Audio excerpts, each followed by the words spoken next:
আমাকে আপনাকে আল্লাহ রাব্বুল আলামিন মাহে রমজানুল মুবারকের মতো বরকতপূর্ণ মাস, মাগফিরাত মণ্ডিত মাস, নাজাতে সুসজ্জিত একটি মাসের মধ্যে আমাদেরকে পদার্পণ করার তৌফিক দান করেছেন। কিন্তু আজ যখন রমজান একেবারে বিদায়ের পথে, আজ যে রমজান চলে যাচ্ছে, আমি আপনি আমাদের নিজেদের গুনাহগুলো কি ক্ষমা করতে পেরেছি? আমার আমলনামা, আপনার আমলনামা কি গুনাহমুক্ত হয়েছে? যদি না হয়ে থাকে, আজকের ভিডিওতে আমি রাসূল করিম সাল্লাল্লাহু আলাইহি ওয়াসাল্লামের অসংখ্য হাদিস থেকে একটি হাদিস প্রথম আমার নিজের জন্য, অতঃপর আপনাদেরকেও স্মরণ করাতে চাই।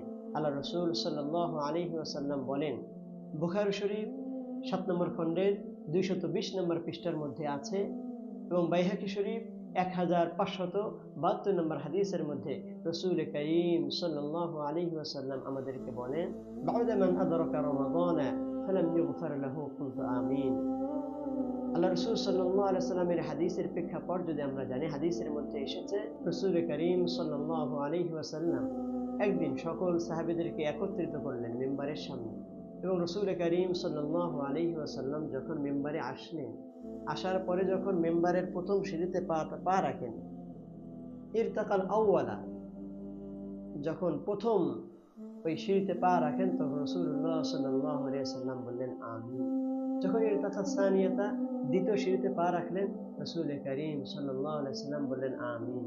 যখন ইরতাকাল সালিসাতা, তৃতীয় সিঁড়িতে পা রাখলেন, আমার আপনার নবী করিম সাল্লাল্লাহু আলাইহি ওয়াসাল্লাম বললেন আমিন। সাহাবা আজমাইন এই ঘটনাটা দেখে আশ্চর্যান্বিত হয়ে গেলেন, কারণ রাসূল করিম সাল্লাল্লাহু আলাইহি ওয়াসাল্লাম ইতিপূর্বে কখনোই কোনো সময়েই এরকম করেননি। সাহাবা আজমাইন রাসূল করিম সাল্লাল্লাহু আলাইহি ওয়াসাল্লামকে জিজ্ঞাসা করলেন, ইয়া রাসূলুল্লাহ, ইয়া হাবিবাল্লাহ, আপনি যে কাজটা আজকে করলেন, এই কাজটি ইতিপূর্বে কখনোই করেননি। বলল, ইয়া রাসূলুল্লাহ, লাকাদ সামি'না মিনকা আল-ইয়াওমা শাইআন মা কুননা নাসমাউহু। সাহাবা আজমাইন বললেন, ইয়া রাসূলুল্লাহ, আপনি আজকে যেই কাজটা করলেন, ইতিপূর্বে কখনো এই কাজটা করেননি, আমরা কখনো এরকম করতে শুনিনি, দেখিনি। তখন রাসূল করিম সাল্লাল্লাহু আলাইহি ওয়াসাল্লাম বলেন, ক্বালা ইন্না জিবরিল আরযা লি ফাকালা বা'দা মান আদরাকা রমাদান ফালাম ইউগফার লাহু কুলতু আমিন।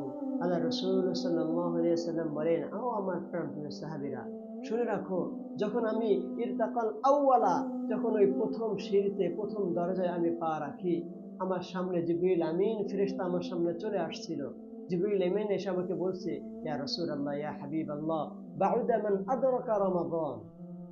আল্লাহ রাসূল, আল্লাহর তাআলার নাজাত সংবলিত, মাগফিরাত সংবলিত, নাজাত দ্বারা সুসজ্জিত করা যেই মাস, মাহে রমজান মাস পাওয়ার পরেও আপনার যে উম্মাত নিজের গুনাহগুলোকে ক্ষমা করায় নিতে পারলো না, বাউদা, সে যেন ধ্বংস হয়ে যায়।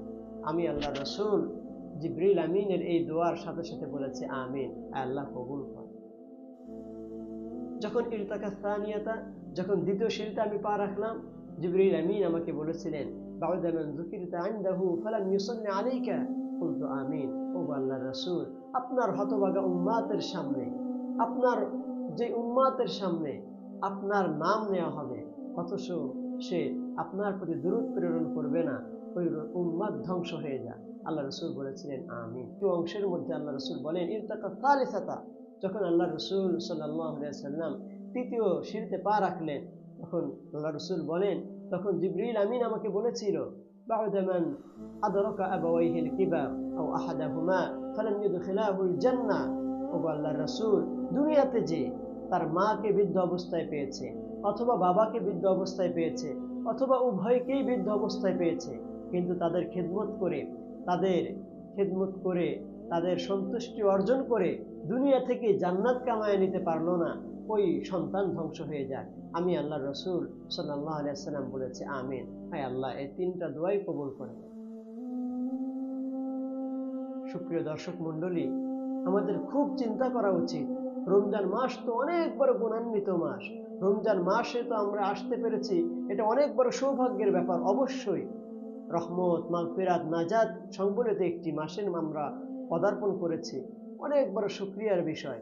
কিন্তু খুব ভালো করে মনে রাখবেন, যদি আমি এই রহমতের মাসে, এই মাগফিরাতের মাসে, এই নাজাতের মাসেও যদি আমি গুনাহ না ছাড়তে পারি, যদি আমি আমার আমলনামাকে মাগফিরাত সংবরিত ওই মাগফিরাত প্রাপ্ত বান্দাদের কাতারে যদি আমি শামিল না হতে পারি, তাহলে কিন্তু আল্লাহ রসুল সাল্লাল্লাহু আলাইহি সাল্লামের সত্যায়নকৃত এই দোয়া, এই বদদোয়ার মধ্যে আমি শামিল হই। আল্লাহ আমাদেরকে রক্ষা করেন, আল্লাহ আমাদেরকে নাজাত দান করেন, আল্লাহ আমাদেরকে মাগফিরাত প্রাপ্ত বান্দাদের কাতারে শামিল করে নেন, আমিন। এর জন্যই এই রমজান মাস হাতে গোনা কয়েকটি দিন আর বাকি আছে।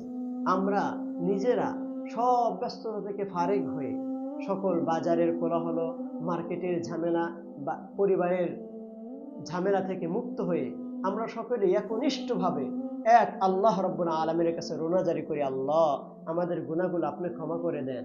এই রমজান মাসের মতো মাসে আমাদেরকে নিয়ে আসছেন, আমাদেরকে রমজান মাস পার হওয়ার পরে গুনাহওয়ালা জীবন আর দিয়েন না। গুনাহ থেকে মুক্ত করে পুত পবিত্র শুভ্র সাদা গোলাপের মতো আমাদের জীবন করে দেন। আল্লাহ রাব্বুল আলামিন আমাকে আপনাকে এই কথাগুলো বোঝা এবং গুনাহ থেকে ক্ষমা চেয়ে নিয়ে, ক্ষমা আল্লাহর থেকে করায় নিয়ে রমজান মাস অতিক্রম করার তৌফিক দান করেন সকলেই, আমিন। এ বলেই আজকের ভিডিও শেষ করছি। দেখা হবে ইনশাআল্লাহ রমজান সংক্রান্ত অন্য কোনো ভিডিও।